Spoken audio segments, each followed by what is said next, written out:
Well, good afternoon and welcome to the Central Illinois ACHE Chapter virtual face-to-face presentation of Leading a Culture of Safety, a Blueprint for Success.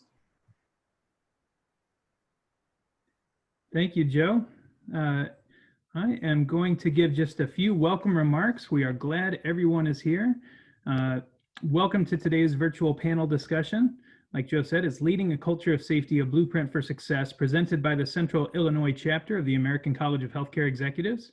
I am Craig Thompson, your session host representing the National Office of ACHE.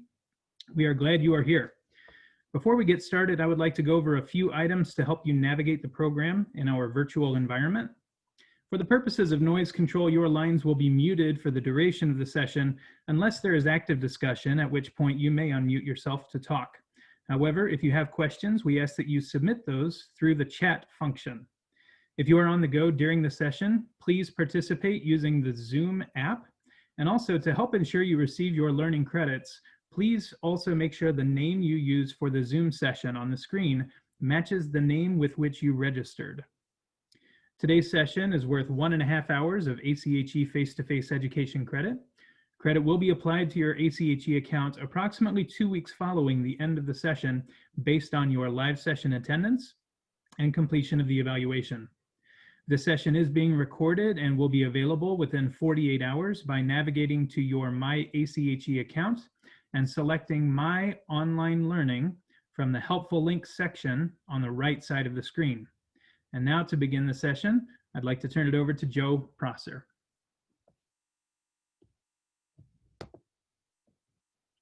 And Joe, go ahead and take yourself off mute.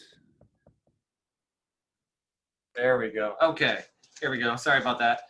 Well, good afternoon and welcome to the Central Illinois ACHE Chapter virtual face-to-face presentation of Leading a Culture of Safety, a Blueprint for Success. All attendees are in listen mode only for the duration of the program, and at the end of the program, there will be a question and answer session. Please ask any questions you may have by entering it into the questions box into the control panel.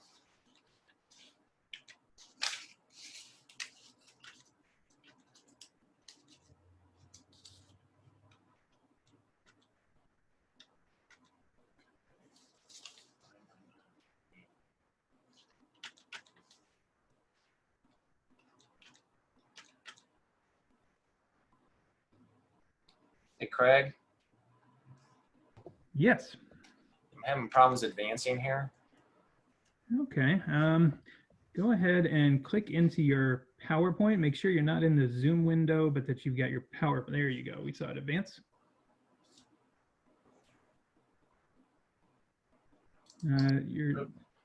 Okay. Here we go. The Central Illinois ACHE Chapter wishes to sincerely thank the organizations represented by our panel for allowing the sharing of their experience and expertise. Medical errors are the third leading cause of death in the United States at 220,000 to 440,000 people dying each year from preventable errors, according to the Centers of Disease Control and Prevention. Clinicians and hospital staff face a devastating impact as a result of being involved with a medical error, especially in organizations without a support system in place. Moreover, only 64% of staff who responded to the 2016 Agency for Healthcare Research and Quality Hospital Survey on Patient Safety Culture's Hospital Comparative Database felt that reported mistakes led to positive changes. To help healthcare leaders achieve total system safety across the continuum, ACHE and the Institute for Healthcare Improvement, National Patient Safety Foundation, Lucian Leap Institute developed a guide, Leading a Culture of Safety, a Blueprint for Success. This blueprint is designed to help leaders shape, create, and sustain the type of organizational culture needed to ensure patient and workforce safety and inspire healthcare leaders on the journey to zero harm. This program covers 2 of the 6 critical domains to develop and sustain a culture of safety: just culture and behavior expectations. It is important to build a culture in which all leaders and workforce understand principles of patient safety and supports the reporting of errors lapses, missteps, and adverse events. It allows the organization to learn and find ways to incorporate analysis to improve and embrace prevention of errors and adverse events. Establishing organizational behavior expectation allows the organization to understand current behaviors of the organization and promote transparency, effective teamwork, active communication, respect, and timely feedback, and provides rewards in sustaining a culture of safety. Our moderator today is Mark Gridley. Mark has over 30 years of healthcare experience managing and developing special teams and projects of varying scales impacting caregivers, patients, and community members. He proudly served on active duty in the U.S. Army as a medic and licensed practical nurse, graduated summa cum laude from Upper Iowa University with a BS in business, with honors with a MBA from Cardinal Stritch University, as well as earned an executive scholar certificate in finance from Kellogg Northwestern University. He is a fellow of the American College of Healthcare Executives and continues to be a committed lifelong learner. Mr. Gridley has had professional experiences ranging from hands-on delivery of patient care, clinical, administrative, and operational management, and physician leadership, helping prepare him to be an executive leader. His past leadership roles have included both private and not-for-profit healthcare systems. This included being an administrator and market executive with Aurora Medical Group, vice president of physician affairs, then chief operating officer with FHN Memorial Hospital in Freeport, Illinois, where he currently serves as their chief executive officer, overseeing the provision of an integrated delivery system of care. His steadfast professional goal is to continue growing in healthcare in the capacity to serve others while expanding patient and caregiver-centered services to meet community needs and improve outcomes. Mark? Thank you, Joe, for that really overly kind introduction. And I'd like to welcome everybody to the webinar today. And thank you for spending a little bit of time with us. I'm really humbled and excited to be able to introduce you to the panel of presenters that we have some really great insights to be able to share. And before I jump into that, I just wanted to say thank you to all of the healthcare workers. We are certainly working under unprecedented circumstances and challenges, yet we're rising to the occasion to service our communities. I'd also like to say a special hello to a number of folks that joined this session. I've seen a number of familiar faces and names that popped up on the screen as they were joining, and that's always exciting to do. And I think that's a great opportunity with ACHE to stay networked and connected. So thanks to everybody, and let's go ahead and jump in and move to our next slide. So as we talked about the culture of safety, there are 6 domains, and Joe shared, we're really going to be focusing on the last 2. What I'm going to do is to help ground us by going through the other domains before we jump into those sections. So Joe, could you please advance that slide?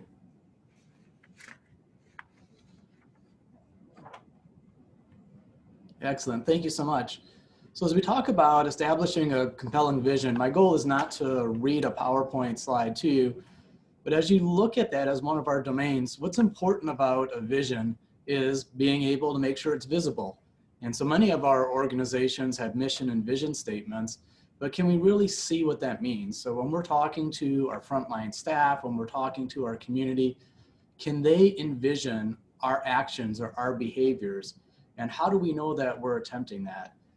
And speaking of our vision, whatever your healthcare organization has for your vision, is it's really the foundation of what we're trying to do. So some time should be spent on that. And if you don't understand it, that's time to talk to your senior executives to, maybe it's an opportunity for education and making sure everybody gets grounded with that. Next slide. This is at the core of everything that we do. In healthcare, our patients, our families are entrusting us with their most precious commodity, which is their health, well-being, safety, and in some circumstances, their life. So we need to make sure that we treat that as a privilege, which is where it comes to that building trust, that respect and inclusion. We want to make sure that everybody receives the same level of care that we would want for anybody that we cared about. And oftentimes, as we talk amongst in our organizations, we use the term patients and families interchangeably because they are somebody's family. And when you take that responsibility on, you can do great things. So trust is really the foundation and one of those domains that we build all the others on. Next slide. So as we talk about board governance or making sure that your board is engaged, I know one of the things here locally that I'm really proud of is that our board are independent members of the community that live in the community and also receive services here. So they have a very much a vested interest in making sure that we're doing all that we can to provide care for anybody throughout our community. But the governing boards, they need to challenge us. They need to be the ones to ask us the questions that we may not be asking ourselves. I remember just a couple of years ago, I was in an uncomfortable conversation with the board because we were reviewing some of our quality data. And unfortunately, they pointed out our mortality scores, or I should say fortunately. Unfortunately, because they weren't looking so good. But because those board members were engaged, they knew what to look for. They asked us about that mortality. We've made remarkable improvement, knowing that we had to highlight that, make that a priority for us to work on. And if we didn't have an engaged board, I'm not sure we would have paid as much attention to that as when that board member asked that question. So that's really a critical factor when we're looking at supporting these domains. Next slide, please. Thank you. So as we talk about safety, again, I go back to thinking of who do I want taking care of the people that I love, the people that I care about. That's how I select leaders. And that's how I ask my leaders to select their staff, is when they're looking at those resumes, those CVs, whatever it is they're doing to evaluate, is always having in the back of our mind the question of, is this somebody that I want taking care of my son, my wife, someone that I care about? And at the same time, not only in the provision of hands-on care, but also as a leader, is this the kind of leader that I would feel good working for or having one of my family members work for? Because if I have pause on that, it pretty much tells me I probably need to have a conversation. So that safety and selection and development of leaders is a very important domain as well. So let's keep moving to the next slide. So when I think about leading and rewarding with a just culture, to me, as a caregiver with over 30 years experience, I often find myself asking the question, is it worth it? Is it worth it for all of the emotional, the heartache, the connection, the extra time that we're putting into it? Why does it matter? Why is it important? And if I don't get that affirmation, it causes me to question, is this what I want to do? And as we face the stresses of whether it's burnout, whether it's just overwhelming work or uncertainty of not knowing what's going on, if I know that I am going to get rewarded, and that doesn't always have to be a tangible reward, it could be those simple words of encouragement or working with a colleague or a coworker who's there to help support you. That rewarding a just culture is going to make it worthwhile to speak up when there's something that's going wrong or that might go wrong. How am I going to feel secure bringing up an issue if there is an incident of potential harm? If I feel like I'm putting myself out there all by myself without being supported, I may be hesitant about that. So again, leading and rewarding with a just culture is the key for us preventing harm. Next slide, please. So as we think about behavioral expectations, behaviors are something that should be very visible. So if you can't envision somebody doing it, it really might not be a behavior. And as leaders, what I challenge myself is when I'm thinking of staff and I'm thinking about the folks that I'm charged with serving and supporting, is do they see what I'm saying? So do they see the things that I do? So when I talk about rounding, when I talk about the next greatest safety focus that we need to have, is I want to make sure that my behaviors are demonstrating visibly to the team that I'm not asking them to do anything that I wouldn't do. And so again, we challenge ourselves with those behavioral expectations by making sure that our actions and our behaviors are visible. If we can role model that, it makes it a lot easier for our teams to be able to continue and to support. And we really help each other. Next slide, please. So it's my pleasure to be able to introduce Liz Levi, who is a fantastic presenter, and we're really pleased to have her sharing with all of us today. So Liz has her MSHA, BSN, RN, CPHQ, we love acronyms in healthcare, don't we? And is the Director of Quality and Safety for OSF Healthcare's Northern Region. Liz has oversight of infection prevention, quality, patient safety, strategy, and operations at OSF facilities in Rockford, Ottawa, Streator, Mendota, Illinois, and she must have a private plane to get to Escanaba, Michigan as well. She has that responsibility. Liz has been an RN for over 25 years with leadership roles in education, cardiovascular services, and healthcare quality. Her experience includes 6 years as an emergency department nurse, 8 years in the cardiac cath lab. Liz has a Bachelor of Arts degree in anthropology from Indiana University, a Bachelor of Science degree in nursing from the University of Arizona, and a Master of Science degree in healthcare administration from the University of St. Francis. And we are really privileged to have you sharing with us today, Liz. I'm going to turn the presentation over to you. And once again, thank you for your sharing. Thank you so much, and thank you to the Central Illinois chapter of ACHE for inviting me today. And no, I don't have a private plane, but fortunately it's a really beautiful drive, especially once you get north of Green Bay. So if you want to go to the next slide, please. We've been asked to sort of touch on what kind of things did we do within our organization to contribute to a culture of safety. As you all are probably aware, these are some of the cornerstones of a journey toward a culture of safety. We have high reliability, transformational leadership, and of course, demonstrating a just culture. So I'm going to touch on those points today and what kind of things we did within our organization to drive our culture of safety. And then I'll also highlight a couple of other considerations. So next slide, please. So some of the things we did within OSF is we really reinforced our leadership commitment to high reliability. And we did that by participating in the ORO 2.0 assessment. That was really valuable for us as an organization because it allowed us to level set what kind of a commitment we had toward high reliability. And also we gained a lot of different perspectives. Often you think you understand how people interpret different components of the culture of safety, but sitting down and actually going through an exercise lets you really evaluate and understand how people perceive them and where they think there's opportunities. The other thing that we did as a health system is we used to talk about zero preventable harm, and we took the word preventable out of that sentence because we feel like you don't want to draw that line of, well, what's preventable and what's non-preventable. You really have to have your target at zero. We also really adopted a culture of psychological safety, which we'll talk a little bit more about that when we talk about just culture.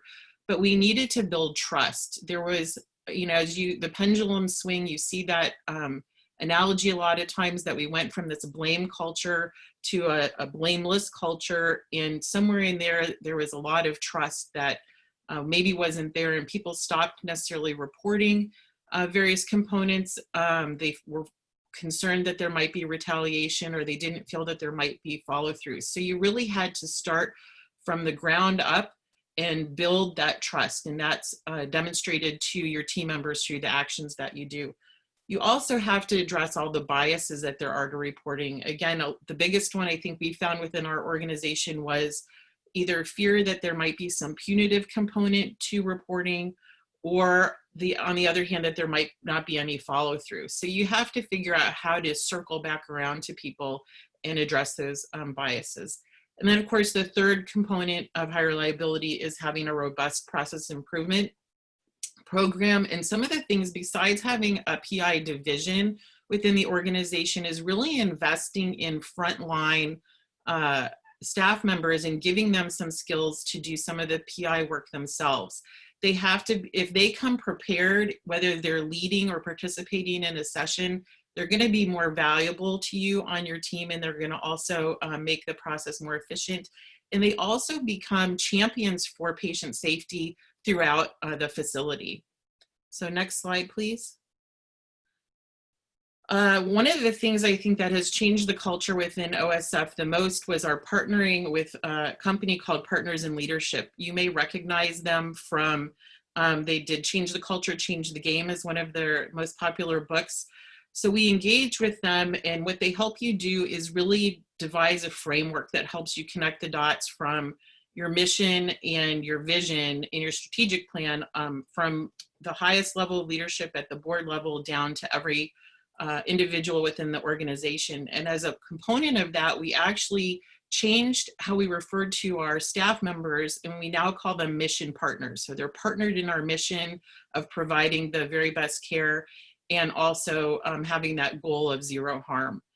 And the other thing that is in investing in your mission partners, you're really doubling down on patient-centered care. So as you know, if your mission partners or your staff members aren't engaged, if they're not as competent as they should be, if they're burnout, they're not able to provide the best patient-centered care. And getting the voice of every single person, no matter what level they are within the organization, helps you understand what kinds of different needs there might be for the patients and how that the care can be best delivered. So next slide. And then finally, demonstrating a just culture. I think a lot of you are familiar with Reason's algorithm. We set out from our supervisor level and up from there to make sure there was a competency and a validation. So we did a lot of that around scenario-based work. We had teams that would break up and talk about different real scenarios that had come up over the years to make sure that people really understood how to apply Reason's algorithm. We also engaged human resources to be seen as not, sometimes they're also, again, seen as a punitive body within an organization. We wanted them to be seen as an advocate, so that they're an advocate not only for the organization, but for each mission partner. And so that when human resources comes to the table, we don't want people to immediately get defensive. We want to see them as partnering. Another component for just culture to really reinforce that is you need to be able to rapidly address the gaps that you identify. So if you work through the algorithm and you find there's an educational gap or a process gap, there can't be a really long lag time in closing those. Again, that's about building that component of trust where you're demonstrating back to your mission partners that you're taking seriously the process and the input, and you want to set them up for success.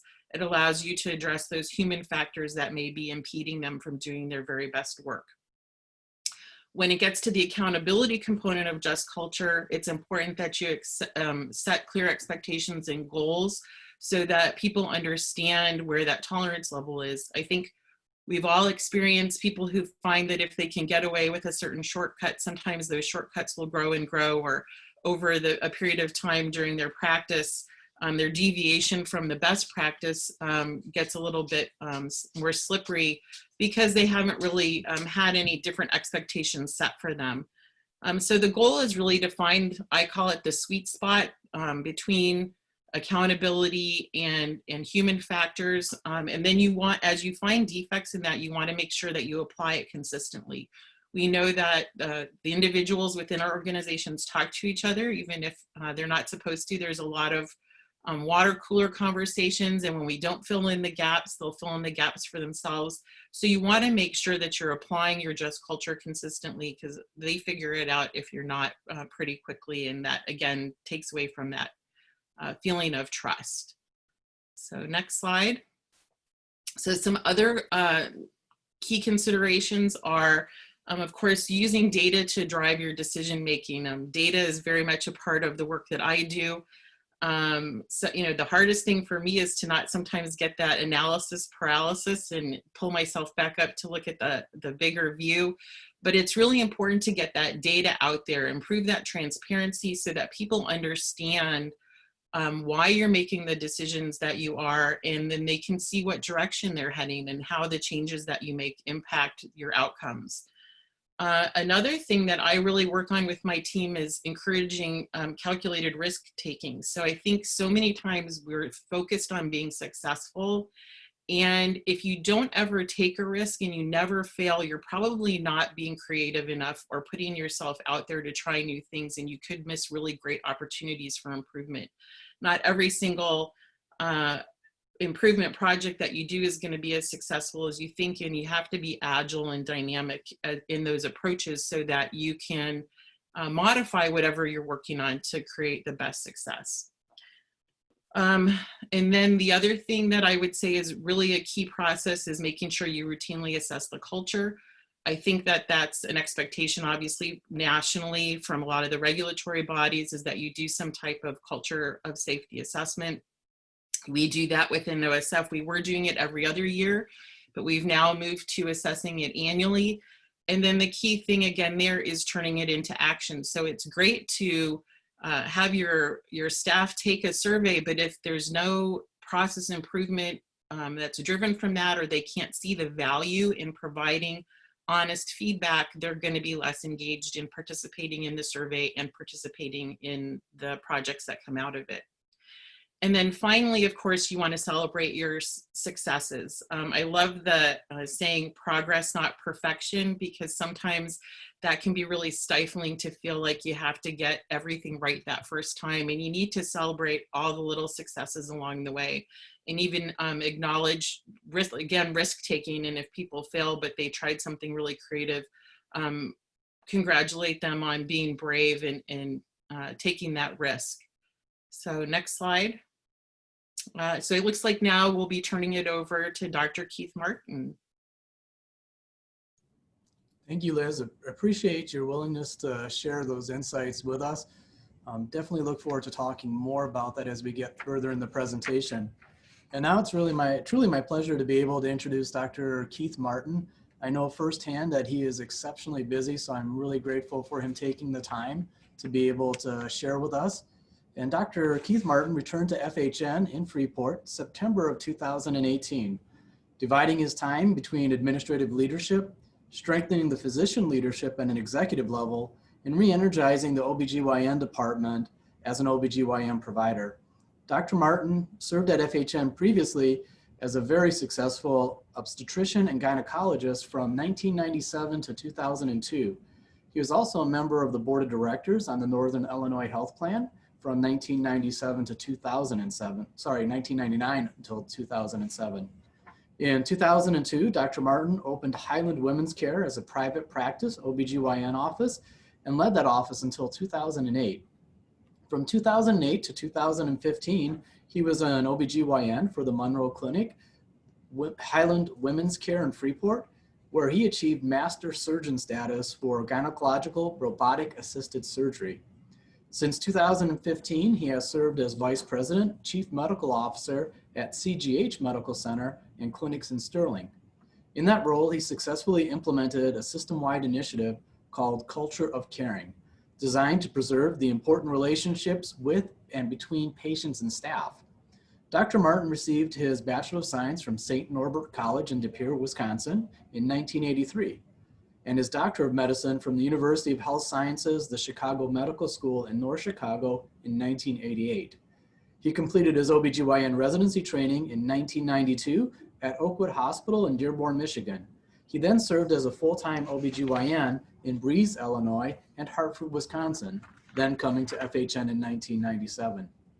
Among his many professional activity, he was an assistant clinical professor in the Department of OBGYN at the University of Wisconsin Medical School from 1998 to 2008, an advisory council member for the American Congress of OBGYN Illinois section from 2003 until 2011, and a board advisory member for the Illinois Breast and Cervical Cancer Program at the Illinois Department of Public Health from 1999 to 2015.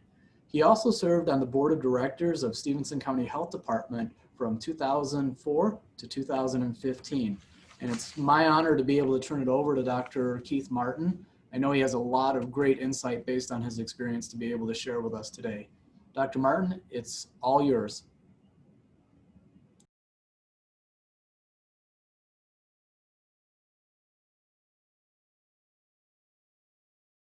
I think we just need you to take yourself off mute. Okay, success. Can you hear me okay? I can, thank you. Thank you for the gracious introduction. I want to thank Nicole for asking me. I keep saying no. I love the speaking circuit, but I keep telling her no because of my busyness. If you've ever met Nicole, she's like a heartbeat with tennis shoes. So Nicole, I want to thank you. Mark, thank you very much. So in our journey, which is what I've been asked to talk about here at FHN,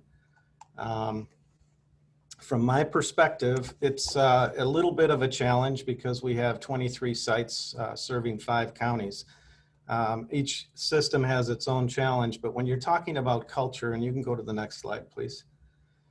When you're talking about culture, it's a living organism. It's not something that you can put structure around and then expect everything to fall into place. And I know we know all that from an intellectual standpoint, but it is quite a challenge because the culture is really set by the CEO. It's ironic that Mark is our moderator today, but this isn't meant as a compliment or a commentary, but the CEO really is the head of the beast because it's a moving, living organism that has many arms. And without the head, there's no coordination or rhythm to that. From a standpoint of the lack of coordination or rhythm, that culture struggles, and without the head of the beast, it dies. That CEO is the most important voice. It gives us as leaders confidence in how we shape that culture. And when you are changing culture, as everyone knows, it's a very good challenge. It's an incredible responsibility, but it's a great opportunity. Here at FHN, there was a need to create a safety culture that was different than in the past. And our current journey has been enjoyable, to say the least, because every worker, I believe, certainly, and I'm sure most of the leaders out there understand this the same way, every worker in the healthcare system has a fiber of caring. They understand how to take care of somebody. It's our job as leaders to tap that. But in order to do that, you have to be consistent. And so the leadership has to be that daily voice, and there has to be function behind the structure. When you look at the blueprint, they talk about foundational issues, and then they talk about sustainability. I look at it in the same sense, but we use different terms. So you'll hear me talk about structure and then function. I'm a big believer in function because I was on the front lines for almost 30 years. So from a standpoint, and still am in some degree, certainly. So our CEO realized that making culture a priority started with the leadership. He works the board, he educates the board quite well. It gives us the ability to really march the march every day. You can go to the next slide, please. He realized that in this journey, what we've done here is we needed a key safety champion, and we brought in a chief quality officer that is just a firecracker. Dr. Becky Pedersen is someone who he enabled and empowered to take that culture forward. She recognized that the quality department was something that's very similar to other hospitals. They did a very good job of reporting. But as we've talked about, it's obviously an encompassing thing when you're talking about culture, because the reporting part is just the structure. What we needed to do was we needed to create the environment where people were comfortable filling that quality bucket with things that were either errors or near misses or good catches. And I think that she's done a tremendous job in creating that function. Because now we have processes that truly encourage and reinforce the robust reporting of those things. One of the key things that we've had at our end to really look at more in more detail and more seriously was just our medical staff quality committee. We had to restructure that because we realized when we were looking from the balcony that we really didn't have a forum that encouraged that information to come forward. And again, to be functional, there's a lot of things that we've got to do to make that happen. So the structure itself was redone, and we created the PSO format where at least we had some federal protection in addition to the Medical Studies Act of Illinois that gave physicians a little bit more room to feel comfortable bringing that forward, and also gave us the protection to talk about those things in a constructive manner. I thought that was a critical piece in our journey. Now, where it happens every day, you can go to the next slide, please. Where it happens every day is the daily safety huddle. That's probably not new to many of you in your organizations, but this is the key for us, in my opinion. And this is the key for organizations to model the behavior that Mark talks about, because that's what will reinforce what we're talking about. This is where we walk the talk and we get folks to drink the Kool-Aid.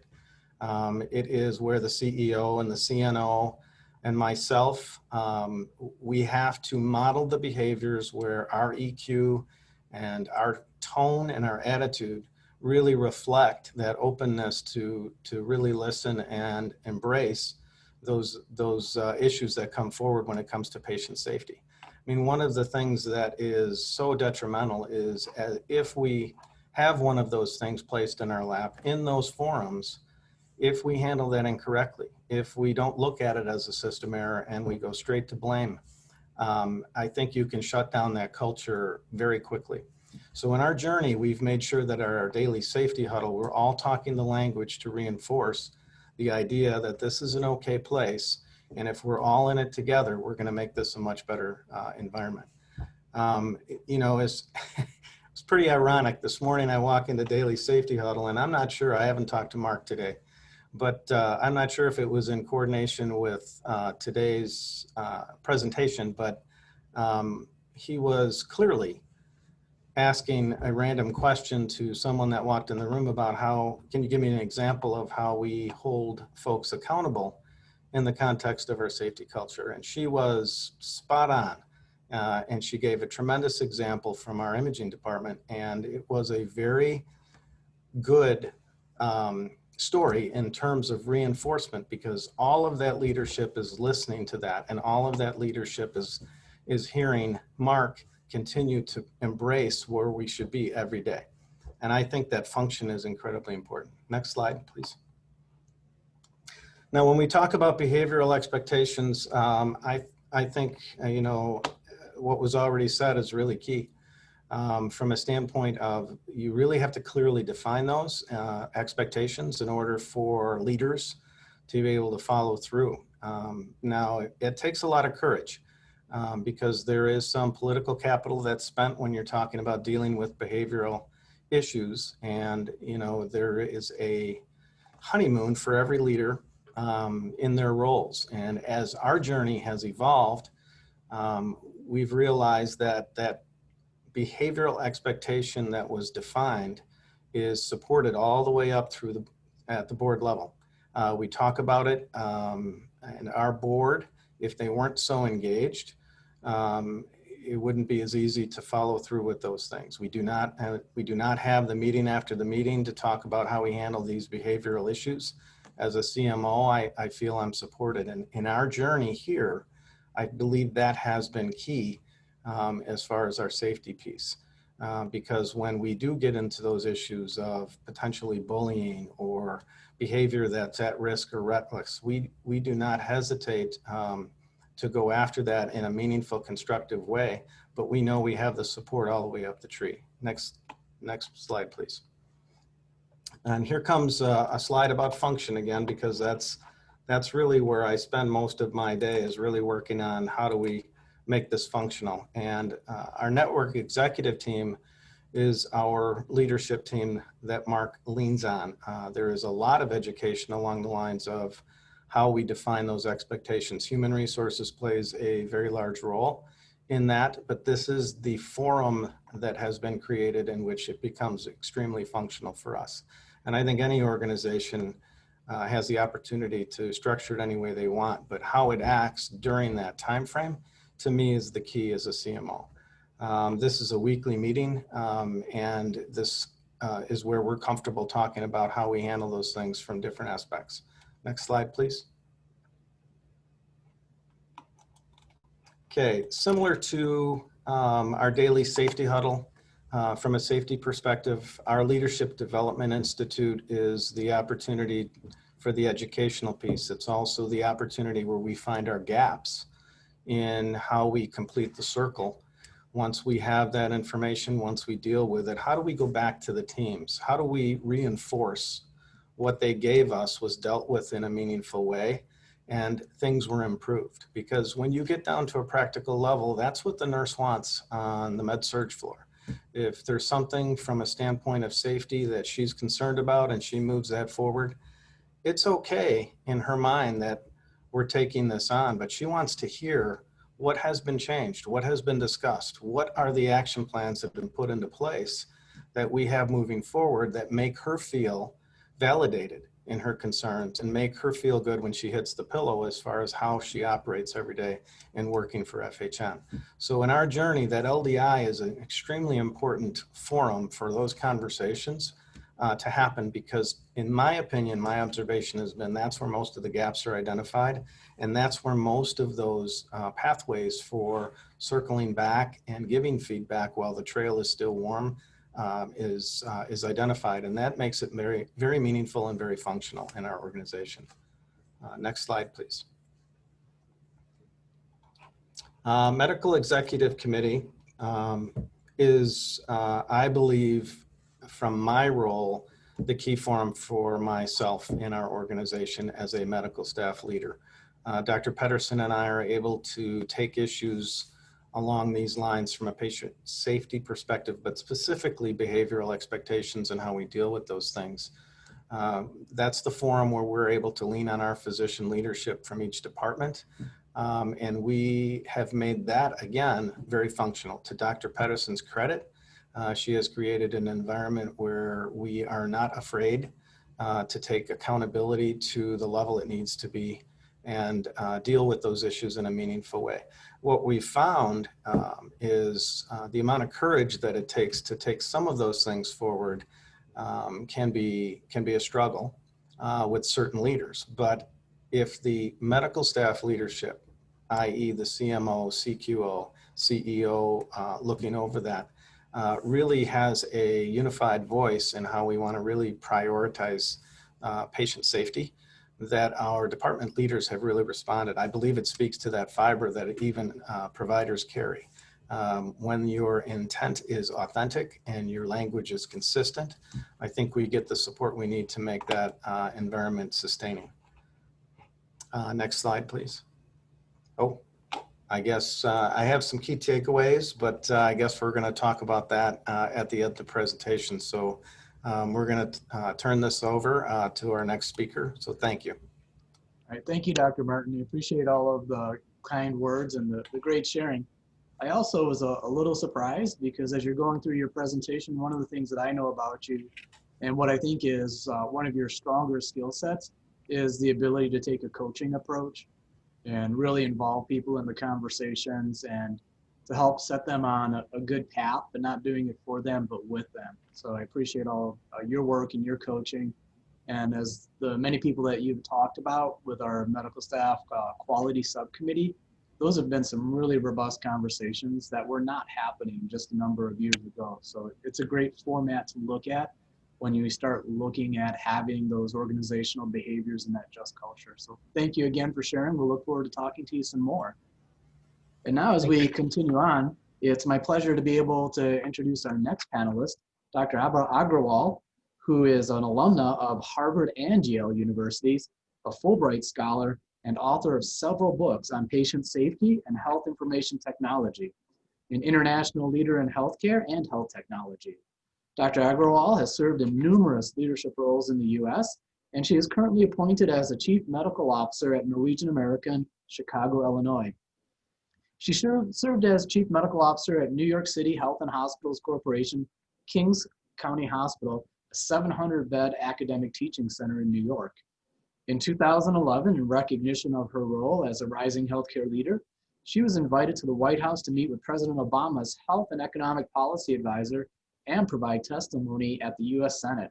In 2019, she received a special invitation to the 4th Global Health Ministers Summit on Patient Safety in Saudi Arabia in 2019 to speak to health ministers of 63 countries.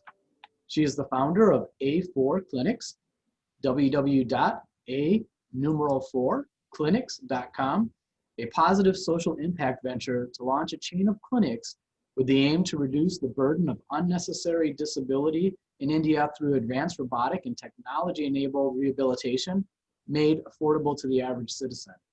It was recognized at the Global Entrepreneurship Summit in 2017 and inaugurated by Indian Prime Minister Modi and the advisor to the US President Ivanka Trump, held in Hyderabad, India.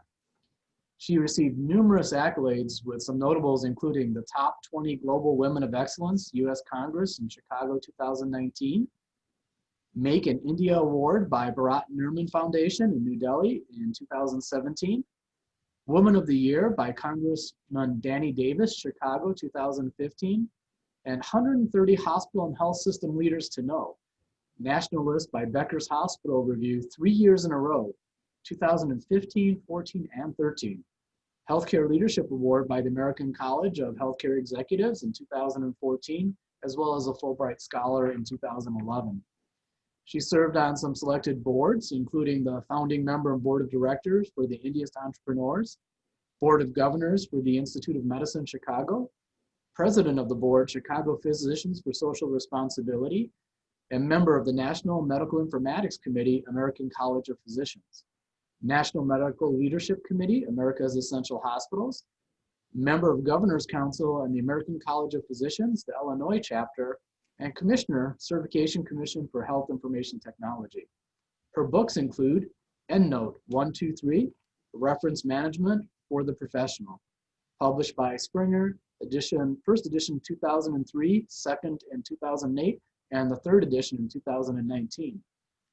Patient Safety, a case-based comprehensive guide, published by Springer and released in October of 2013 with the second edition underway. Health IT and Patient Safety, a clinical case series, editor, published by Springer and released in September of 2016. She was teaching faculty at Harvard Medical School, Northwestern University, and State University of New York in Brooklyn. She received her post-graduation in medicine at the State University of New York and a fellowship in medical informatics at Yale School of Medicine. She obtained her MBBS degree from SN Medical College, Agra, India, and was a gold medalist in all professional exams. With no further ado, it is my pleasure to be able to introduce to you Dr. Agarwal. Dr. Agarwal, the floor is yours. Well, thank you very much. Very kind introduction. And thank you, ACHE, for inviting me. Just a little bit about the Norwegian American Hospital. It was founded over a century ago, and it's located in the Humboldt Park on west side of Chicago. It's a 200-bed community teaching hospital, and we offer acute care, comprehensive diabetes center, mobile van, etc., to provide health services. Next, please. So just a little bit for the folks on the phone. I mean, this was a hospital that was about to close its doors 10 years ago. We had major financial problems, and our quality and safety was pretty bad. So as I was part of the team that led the turnaround of this hospital, and we, 10 years later, we are thriving actually. Quality and safety was key to our transformation and for us to be able to really save this hospital from closing. I put this slide up. This is actually a little wooden block at my desk, which always stays there. And I think this is the best $20 investment I made in terms of creating a culture of safety and culture of quality at this organization. And it simply says, how does it help the patient? And what we realize that central to every conversation that we are going to have, it's going to be about the patient. Dr. Martin, you mentioned about the involvement of the medical staff and medical executive committee. Oftentimes there are tensions between, the agenda or the priorities of the medical exec committee and the administration or management. Every single time I could refer to this particular sign and we bring the conversation back to the patient, it helped us resolve those issues. So this really became our rallying cry, if you will, as we were turning around this hospital. Next, please.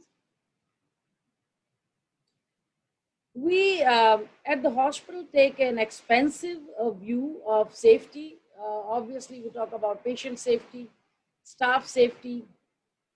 This became particularly important in the COVID era. The physician safety, visitors and community safety became particularly relevant to the conversation of safety, especially during the pandemic, where providing PPE became a priority for us, making sure we have the adequate safety precautions for the visitors. And we added a COVID drive-through testing for our patients. And I'm bringing those up because if you are really talking about safety as the overarching value for the organization, this whole spectrum really becomes important in addition to the patient safety that we traditionally talk about. Next, please.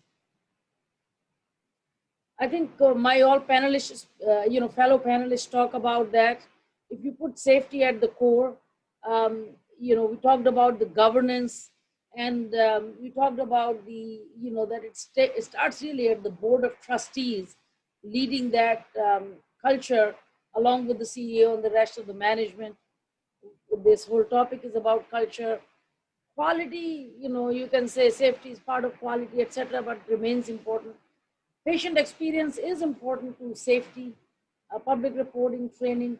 We are very focused. I think Mr. Gridley talked a little bit about my technology background, but we are very focused on leveraging technology and dashboards and being data driven in our patient safety strategy. Next, please. Next, please. Speaking of just culture, I wanted to just elaborate a little bit on a couple of themes, reporting and learning culture, systems thinking, and one of the panelists already talked about balancing no blame and accountability, and let me share some of my views there. Next, please. Dr. Leap's name was invoked earlier about Lucian Leap Institute. This was his testimony. He truly is a leader back in 1997 to the US Congress. And he clearly says the single greatest impediment to error prevention is that we punish people for making mistakes. And Dr. Martin mentioned about his strategy and how they handle the daily safety huddles, so that it's not a punitive culture. Next, please. And if we have a punitive culture, we cannot report. And why is it so important? If you look at the OIG report from 2006, only 14% of the adverse events were reported. And it's because staff may not have time. But biggest thing was they feared the punitive action or believed that reporting is not going to lead to improvement. So it really goes hand in hand to create that non-punitive environment so that people start to report events, so that we become really a learning organization to be able to learn from those events. Just to give you a practical example, we have implemented a cloud-based solution for all our reporting. So we are able to get, very granular to very high-level data, about falls to pressure ulcers to hypoglycemic events. And our nurse managers, nurse directors, line staff, anyone can go in there, add their comments, add their learnings that they got from that event. And then we can take an aggregate view, track and trend, and share in our town halls as to what we have learned about adverse events and the learnings based on that. If we didn't have the reporting, if we didn't have a technology-based reporting, none of that really would be possible for us. Next, please. Continuing on with the reporting, this is a snapshot of where we are in terms of a quality governance, which includes safety and how we do our reporting. So just, I'm tempted to spend a minute on this, if I may maybe you can see my cursor. We have departmental quality, meeting, and every department has a quality and safety dashboard. We have a patient experience meeting, a dedicated patient and employee safety committee, infection control committee. All of these report up to our a monthly meeting of the quality assurance and PI. Add to that regulatory with utilization review, etc. They all go up to the quality standards committee, which is actually a subcommittee of the board of trustees. And that meets every other month. And then finally, all our quality safety data goes to the board of trustees for their review, for their, any questions that they may have, and also because they ultimately have the fiduciary duty. So we live by this essentially, and we absolutely work with this, that ultimately everything we do, we are accountable to ourselves, to our patients, but also to our board. And just one other thing on this, we talk about core leadership. Each one of these departmental committees that we have, they are co-chaired by a physician leader as well as a nurse leader. Physician, generally this is the department chair. So they really take the ownership and make sure that we are working hand in hand to get the job done when it comes to quality and safety. Next, please. Systems thinking is critical for us to start to ingrain that culture of safety and just culture. What we see when we are analyzing events, when the events are getting reported, is the sharp end, the active error. Somebody operated on the wrong kidney. Somebody gave the wrong medication. Somebody gave the wrong dose of the medication.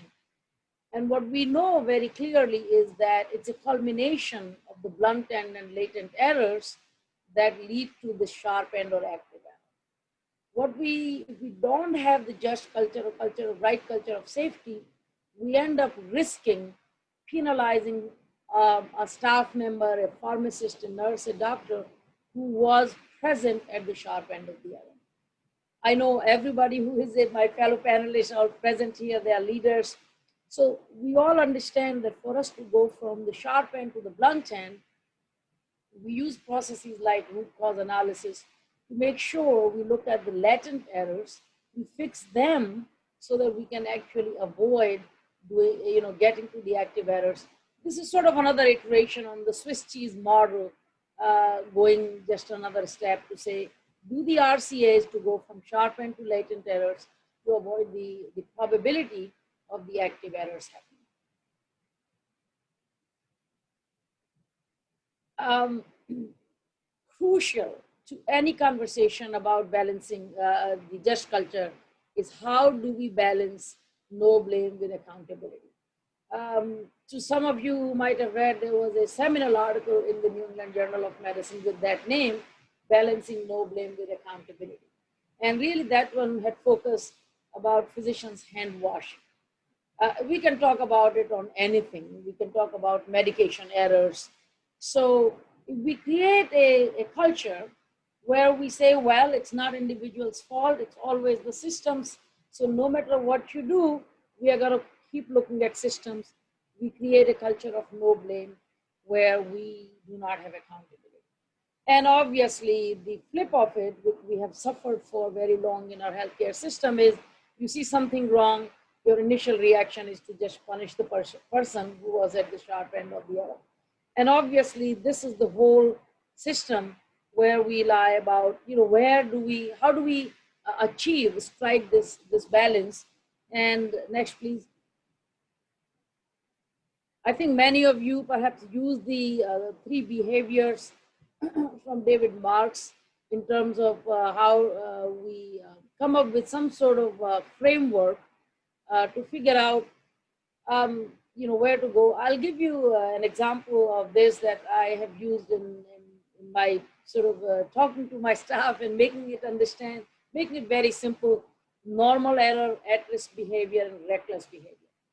Normal error, if you're driving, you are a pretty good driver, you generally, just stick to it, but someday you are in a bit of a rush and you just one day forgot to stop at a stop sign.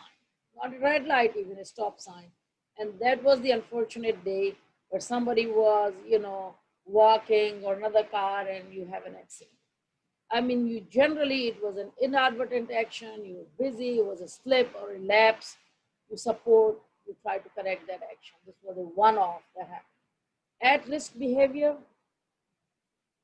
I go into my neighborhood and I know at night after 10, there is hardly anyone there. I hardly ever stop at the stop sign, knowing fully sure that nobody is almost there. So I routinely bypass that safety mechanism of stopping at a stop sign. And of course, there's gonna be that one night when somebody was walking in on my street, one stop sign away from my home, and I have an accident. I really was displaying at-risk behavior, waiting for an accident to happen, a different level of action for somebody else. And of course, reckless behavior, you could talk about, I wasn't paying attention, I was intoxicated, on healthcare, a surgeon showing up intoxicated in the operating room, or a nurse saying, I don't believe in double identification or cross-checking my insulin injections or double transfusion. I know I'm very good, and that goes to the reckless behavior and sanction. So just a little elaboration on how we implement this particular algorithm of just culture. Next, please. And lastly, really, this is what we do. This is what I talk about in town halls a lot. Of course, we are going to have all the technical discussion about the dashboards and the culture and all the algorithms and what have you. But ultimately, the secret of quality and, of course, safety is love. You have to love, to elaborate, you have to love your patient, you have to love your profession, and you have to love your God. If you have love, you can then work backward to monitor and improve the system. That's what my hope is, that every healthcare professional that I interact with, every person that I can reach out to, we can touch together in our system and beyond, we can inculcate that idea that the secret sauce is truly loving those patients and families and communities. And with that, let me stop here, and I know I'll be part of the panel discussion. Thank you. Thank you, Dr. Agrawal. I have to say, I love that ending slide, no pun intended. I think if we can all reconnect back to that passion and that purpose and truly come at it from a point of love, we could do so much more together. So that's a very powerful. Thank you for the sharing that you've done with us today. Thank you. And now it's my pleasure to help introduce panel discussion. We have a few questions. Looking at the time, we may not be able to get through many, but these are some of the questions that came up that may be on the audience's mind. And we will certainly take some questions in the chat box if you'd like to enter those. I can't promise that we'll be able to get to those, but we'll certainly look through that. So if we could advance the next slide, please. And I just want to say, Joe, you're doing a fantastic job of controlling these slides for us. I appreciate that so much. So as we look at any potential questions that the audience might have, we're ready to take those in. However, probably something that's on everybody's mind that I'm going to kick off with for our panel, and don't all rush at once to try and answer this. We'll have plenty of time for each of you to take a turn. But the question that I have is, how has the recent pandemic impeded or highlighted an organization's focus on creating and sustaining a culture of safety? And I know that's a mouthful, but I'll repeat that question again. How has the recent pandemic impeded or highlighted an organization's focus on creating and sustaining a culture of safety?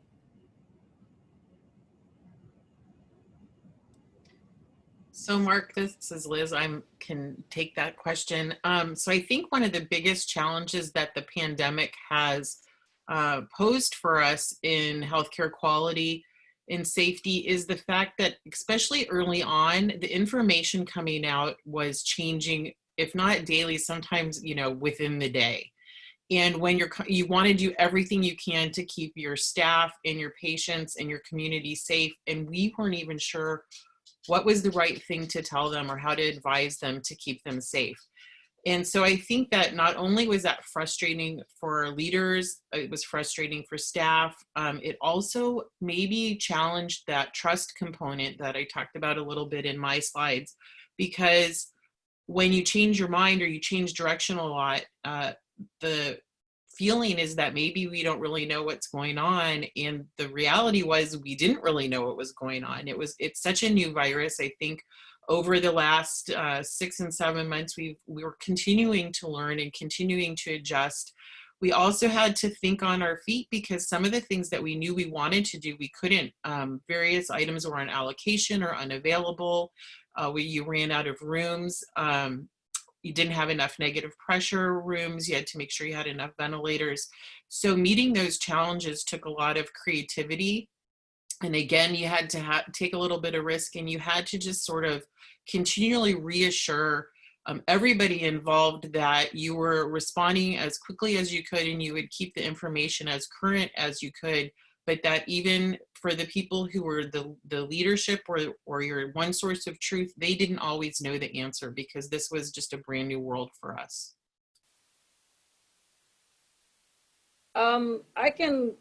Thank you. That was great. I can go next. I think overall, if I have to look back and assess, I think the pandemic, all in all, helped us advance safety. And let me explain a little bit more on that. I mean, number one, nothing unites a team like a crisis. And this was one big, great crisis. So it united the doctors, the nurses, the whole team. It brought us all together like never before. So that teamwork, really, that spirit of teamwork has stayed as the pandemic is, beginning to wane, hopefully a little bit. Obviously we had some initial challenges, like everybody else. We didn't know it from the left field, but, once we got our footing back, it really has helped us. One very small example, I think you all may get a laugh out of it, is physician hand washing. How much time have we all spent together in trying to get that done? I mean, I used to have a standing joke that I used to say, a CNO is walking on the beach, finds a genie's lamp, the genie appears, asks me 3 wishes. The nurse says, I'd love to have a beautiful house, granted. Love to have, I don't know, a great vacation, granted. And the third wish she would say was, I wish all physicians will wash their hands. The genie goes inside the bottle, I mean?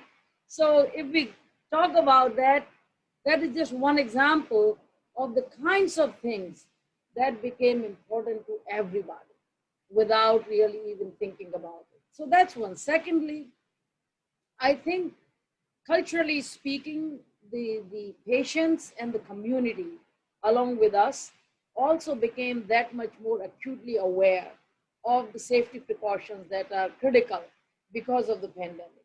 Never had the safety, the infection control, the PPEs discussion been such a matter of national, rather global discourse as it became during the pandemic. So I think as I look back, I mean, the third, by the way, one other thing, I think we have been able to make some investments needed. The board also became more acutely aware of, putting the systems in place, not only about PPE, but my favorite technology-enabled systems to help us do things that will help us, in the longer run beyond the pandemic. So that's my appraisal as I look back for our organization.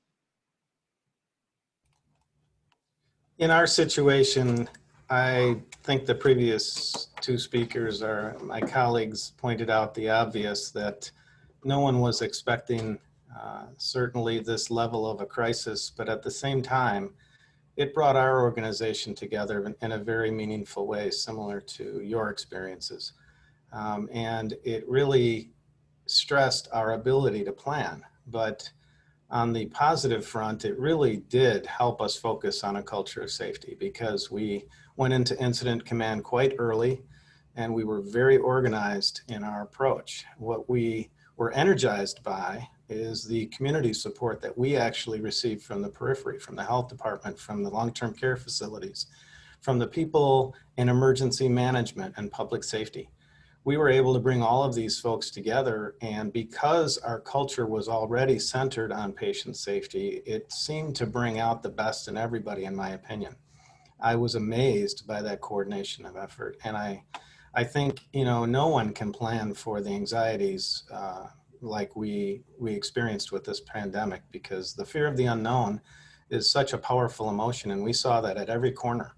But yet our leadership communicated in a way that seemed to at least address it to the best of our abilities, and seemed to get to a better place with this. So from a cultural standpoint, I feel that we were so grounded to start that it probably played a very good role in how we reacted and how we managed the pandemic itself. So it was, in my opinion, I didn't see it impeding anything. I think if anything, it enhanced and revealed who we were. Those are all very well said, and thank you for sharing. That was the hard question. Let's get into something a little bit easier as we sort of move towards the end of our presentation here. But this is something that I'm curious to hear about what other organizations are doing, because we want to continue to learn and implement solutions at our organization as well. So what ways have you recognized and celebrated those who have excelled in key safety behaviors? So I'll repeat that question again. What ways have you recognized and celebrated those who have excelled in key safety behaviors? And I'd also like to invite the audience, if they'd want to enter anything into the chat, that we could share as well. This is a great forum for networking, and it's one of our strengths of ACHE.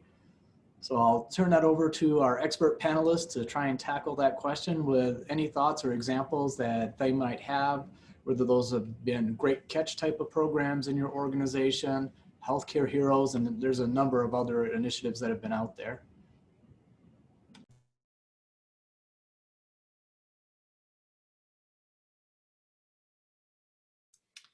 So I guess I'll start first again. Within OSF, there's two key components that we utilize to really give a lot of real-time recognition.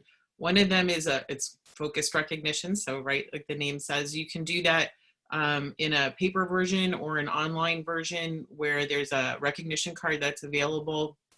It also sends a notification to the individual's email, and you can link it to their leadership. So that's a way to really give recognition back to a job well done as people participate.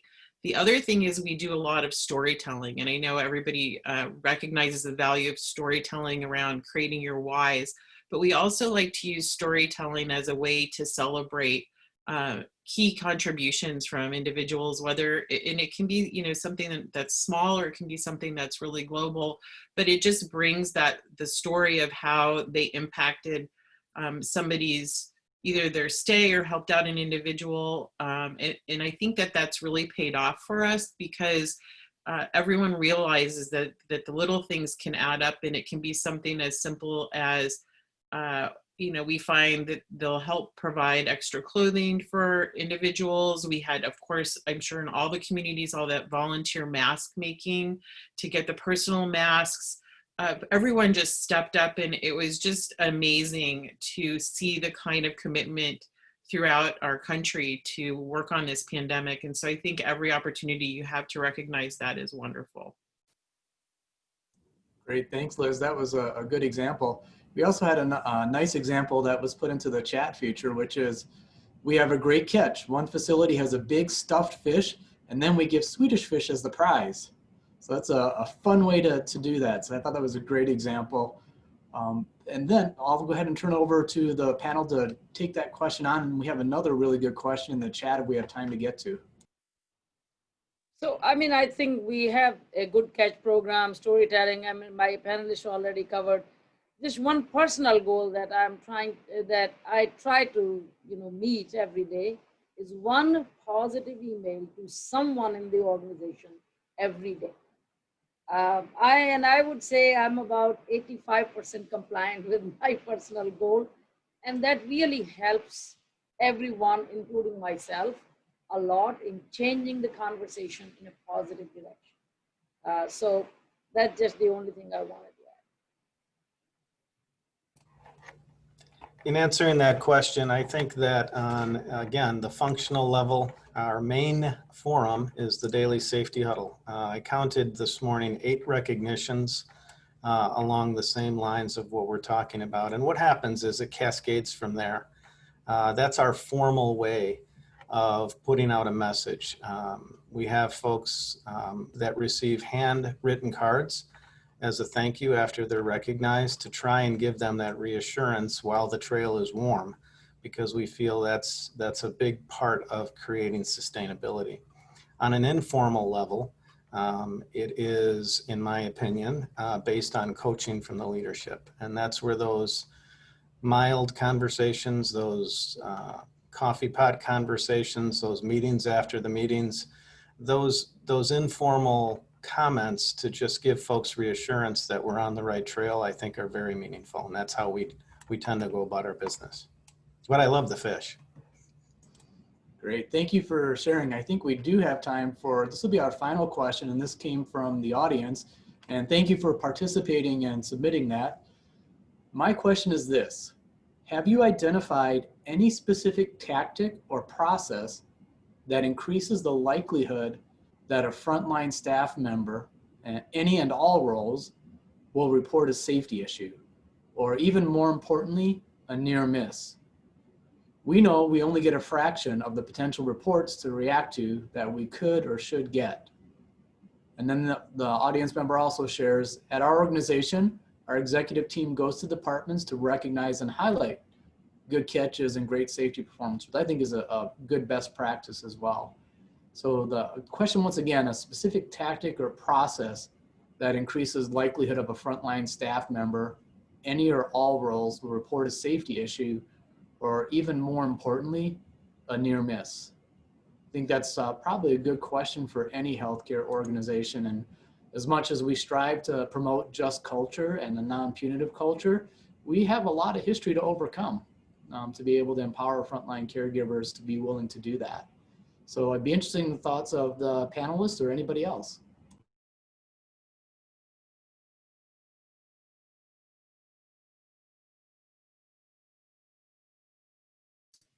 So we'll just keep the pattern. A couple of great tactics that I've found is we do rounding, of course, on the units, and sometimes they're in the form of the town hall. Other times they're a more spontaneous rounding, and we use those as opportunities to engage with everybody that we encounter even as we walk through the halls and at the department level, and ask them questions specifically around what keeps them up at night, what things are going well, do they have concerns around safety. Another big component is, again, doing that follow-up or follow-through when you do get a report, so that people start to trust that they're going to see results of some kind. Even if it may not be the outcome that they're looking for, they know that you're taking their concerns seriously and you're doing work around it. And then finally, every time that we involve different staff members in any type of a safety event analysis, we really stand by that component. We use the saying, we leave titles and ties at the door, so that everybody is on the same level and has the same voice and input into a process. And if you can really build that culture, so that it doesn't feel top down, that people really feel like they're going to participate, they become more and more engaged in, I actually am proud to say that some of my facilities have the highest number of safety event reporting in our health system. And I don't think that that's a bad thing, because a lot of them are just expressions of concern, or they're good catches, or they're ideas. So I always want to encourage that reporting, and you need people to understand that value.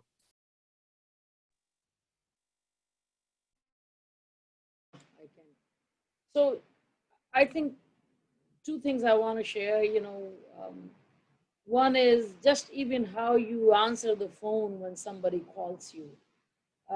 Just a couple of days ago, I was speaking to one leader, and this is what she said to me. Well, I didn't want to call that doctor because when I call them, I almost feel in their voice that I'm bothering them. So I thought I would rather call, instead of X, I would rather call Y, and Y happened to be me and that. So it's something so simple, and I wonder how many other people are deterred by that. So that's on the softer side. I think on the more specific side, one thing we felt was, so many times some of our efforts are more geared toward people who are here during the day or on the weekends. Many of us are here during the day or on weekdays. And, how do we incorporate people very, deliberately who are working weekends and nights, and some people work only weekends and nights depending on the shift. So we have something called in-touch rounds. All of us take turns, in 1 week, including the weekend in a year, where we would go and just, very casually make rounds in the hospital and talk to staff so that we can cover everyone, and in the most non-punitive manner, in the manner of getting the feedback. So I guess that's just one specific thing that we have found very helpful for us. I will reinforce that a tactic that we feel very strongly about that's very effective are the handwritten notes. We will continue to do that. But just this week, with some quality folks, we posed the question of establishing something more formal in our rounding. We already round at leadership levels, but including the safety aspect is something we actually are brainstorming about currently. Thank you. I appreciate that sharing. We also have some audience sharing, and the audience member had shared, we are kicking off safety walks, rounds, and are developing department-specific education on events that we would like them to report regardless of the outcome. So I think that helps foster that open environment. And probably a tip that I would share that seems to be working well for me is whenever people are bringing forward a concern, I'm probably not going to be too happy about it, hearing it at my initial reaction, but I always try and answer or try and end that conversation with, thank you for letting me know. I appreciate that you cared enough to let me know about that. So even though it may have been a difficult conversation or a difficult item, to reaffirm that the person bringing it forward was the right behavior. And though I may not be excited or happy about it, it's not that I'm disappointed or angry at them. I'm grateful that they were willing to bring that forward. And that's a lesson that I've learned, to try and keep that conversation open. With looking at the time, we're running right up against close to our closing. So I'm going to say thank you to all of our wonderful panelists. Thank you for the support team that helped to put this presentation together. And I'm really grateful for the engagement of the audience, which helps keep all of us going as we're presenting. So I'll turn it over to you, Craig. Thank you very much, Mark.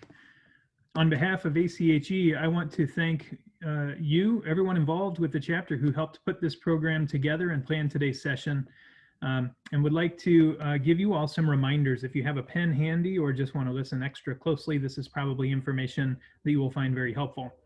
Please complete the course evaluation by visiting your My ACHE page and selecting My Online Learning from the Helpful Links section on the right side of the screen.